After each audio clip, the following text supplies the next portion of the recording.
Okay, we got our shipment here from 8020, the original industrial erector set. So we're boldly going where no aluminum has gone before.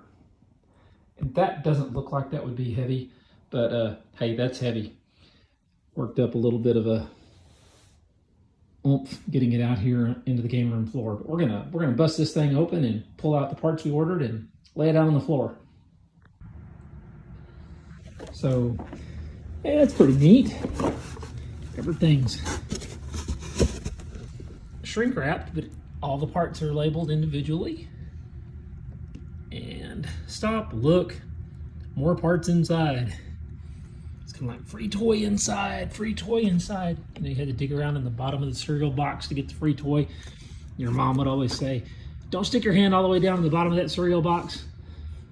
And you'd wait till she wasn't looking and you'd do it anyway to get the little plastic spider or whatever it was down at the bottom of Fruity Pebbles or Alphabets or whatever it was you were getting a sugar high off of when you were 8. All right, let's pull this stuff out and unpack it. There we go. Now we've got it all unpacked. Or, well, almost all unpacked. We got our straight pieces of aluminum and our corners and our brackets and our wheel plates and our bolts and everything that we need to put this thing together. Except for instructions. It doesn't come with instructions. This is going to be the ultimate test of putting something together from a picture, right? So I can't take credit for this design. I stole it online. Stole it from somebody online. Didn't really steal it. It was there for the taking, but we're going to see if we can make this one look like one of theirs. Okay, so now I've kind of laid it out a little bit. I got the legs on the bottom with the 4 supports for the legs. And then I've got the risers, and I've got the top, and the A-frame supports for the top. Then I got all the connectors and plates in the middle. The only thing I haven't bought yet is the wheels, or are the wheels rather. I just haven't ordered them yet. I didn't really think this thing would get here that fast, to be honest with you. Most people say this takes a while to get here, but I guess since I didn't have any custom cuts or counterbores or anything like that, they had all this stuff in stock, and it got here literally in less than a week. So here it is. Now let's see what we can do as far as putting this thing together. So I'm going to start by assembling the feet first. I'm going to do that by just taking, I guess there's any right or wrong way to order to do these. So I'm going to loosen these off a little bit, like that.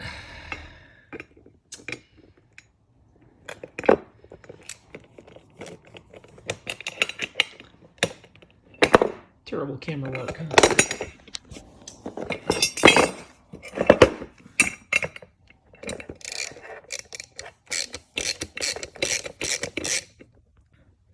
Loosen these off, and they've got little things on the back. So you loosen both these bolts off, and then we'll slide them into the base. So we just slide it into the base, slide it down where we need it to be, and then we'll tighten it back up.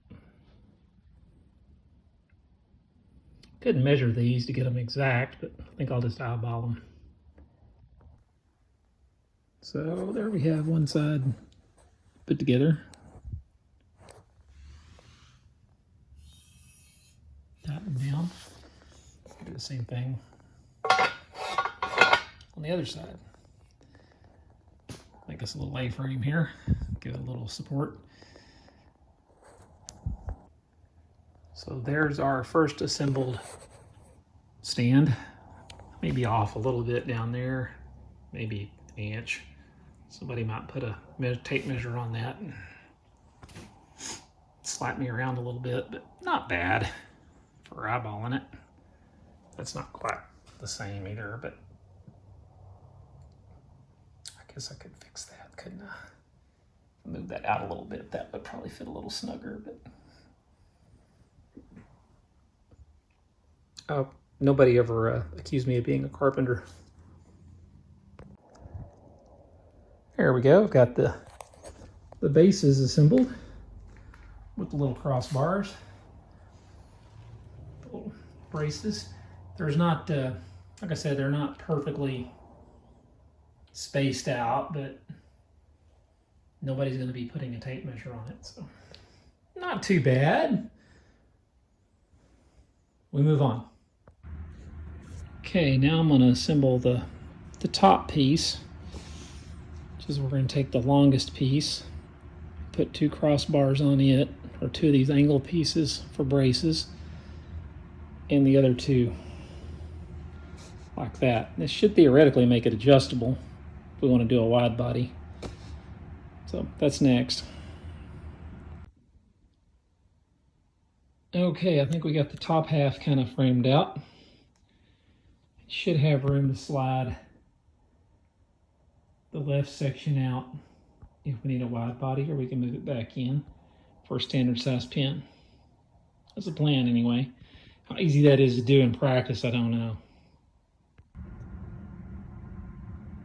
Okay, the next thing I want to do is I'm going to take 2 of these little plates, put one on the back side here, one on the back side here, put 2 bolts through it.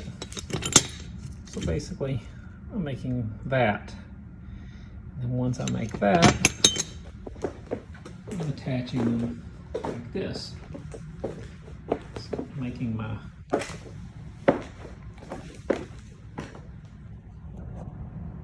joint so I can join up the top and the bottom of the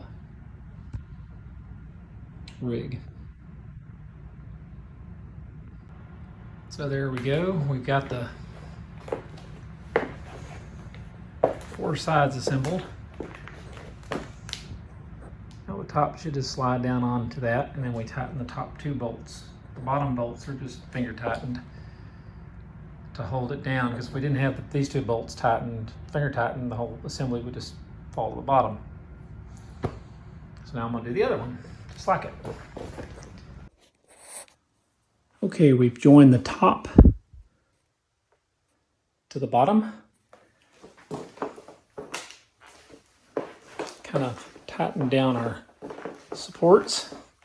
Now we've got to put our braces on. I haven't put the braces on the frames yet, on at the corners. I want to kind of piece it together to see how it was going to hold up. I also haven't put the wheels on yet. So I haven't put the wheel or the wheel supports on yet, so that's going to be next. So far, it's looking pretty good. Okay, the next thing we're doing is we're putting on these corner braces. And the way I did it was I used a backer that had 3 on it for the top, and then 2 for the bottom. That way you can slide this one. It's just kind of how I decided to do it. I don't know, it may turn out not to be right, but anyway, I put these 2 on first, and then slid it up, and then put this one on. Same thing over here. You can kind of see what I did here. I put these 2 on, and then kind of bumped them down a little bit where I can slide this down and line the holes up, and then put the other bolts in.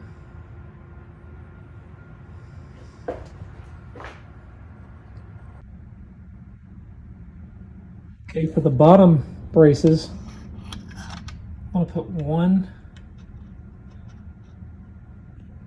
bracket that has 2 going up and down. I'm going to put 1 that has 3 going sideways. So the easy way to do that is to put the 3 one on like this, so you can slide it in. And then, since I didn't know I already put this in, I already put this one in, but what I did was I loosened this bolt and this bolt and kind of pushed this out just a hair where I could slide this bracket in. Otherwise, there's nowhere to drop it in. I probably should have put it in before I put all that together, or put the bracket on first, but I didn't do it that way. So now I should be able to slide this in.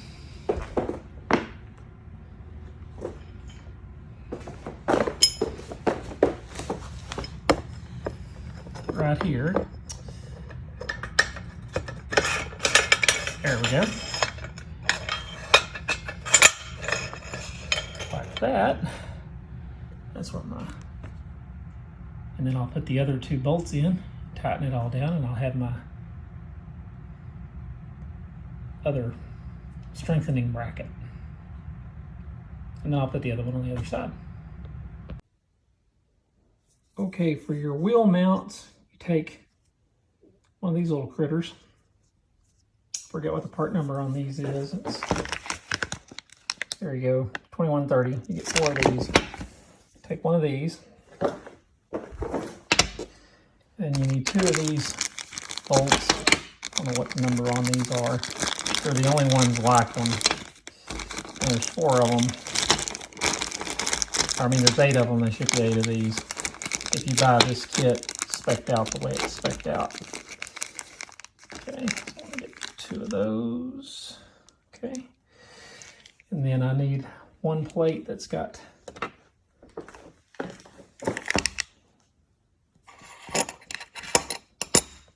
the 2 on it.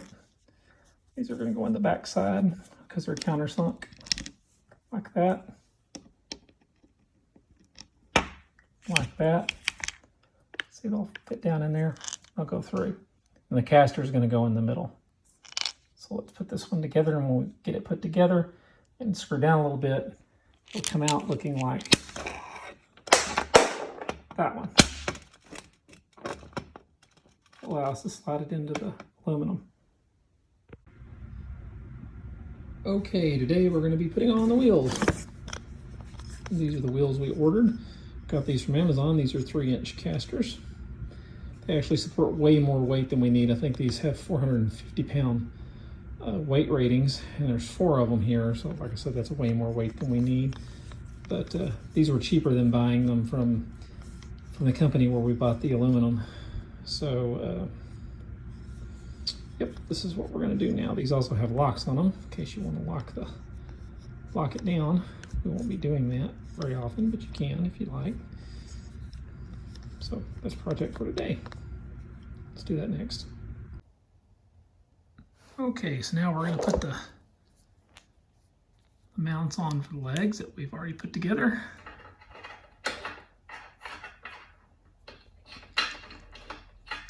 Kind of the same deal we do with everything else.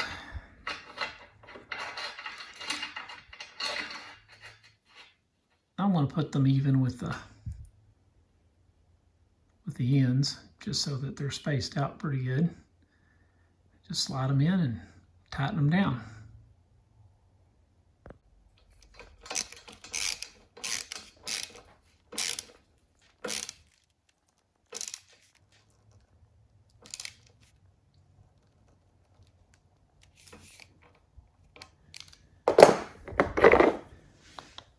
And then the casters go in the middle,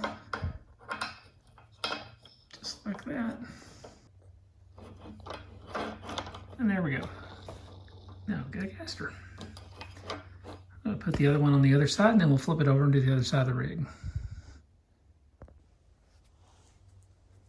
This is where I picked to mount the batteries for now. I've got 2 on each side. These are 2800 milliamp batteries. I mounted them there because I've got a little bit of a ledge to set them on. And I put 3 zip ties per 2 packs. So I've got 2 on that side, and I've got 2 on this side. So what my thinking is, I'll take these 2 bolts out, or loosen these 2, and then pull the top off. I need to transport this thing. So we'll see how that works. That may not be the best spot to put them, but they're fairly stable there. And I really didn't want to put anything else on top, make it any more top heavy. So that's kind of the plan. We'll see how it works out. Okay, the next thing I'm doing is I'm mounting my Monoprice Hdmi wireless transmitters. Now, most people, I think, have mounted these on the top, standing up like this, so that they could get more range or more height on them. The reason I didn't do that is because if I do, then I won't be able to roll this thing through my doorway. So I mounted them sideways across the bar like that. And I also did it right there so that can still loosen and swing out, so I can get across a wide body. So anyway, hopefully this will still work. I'm 6'3", and they're just a tad taller than I am, so that's the plan. So anyway, there are the two of the Monoprice HDMI transmitters mounted.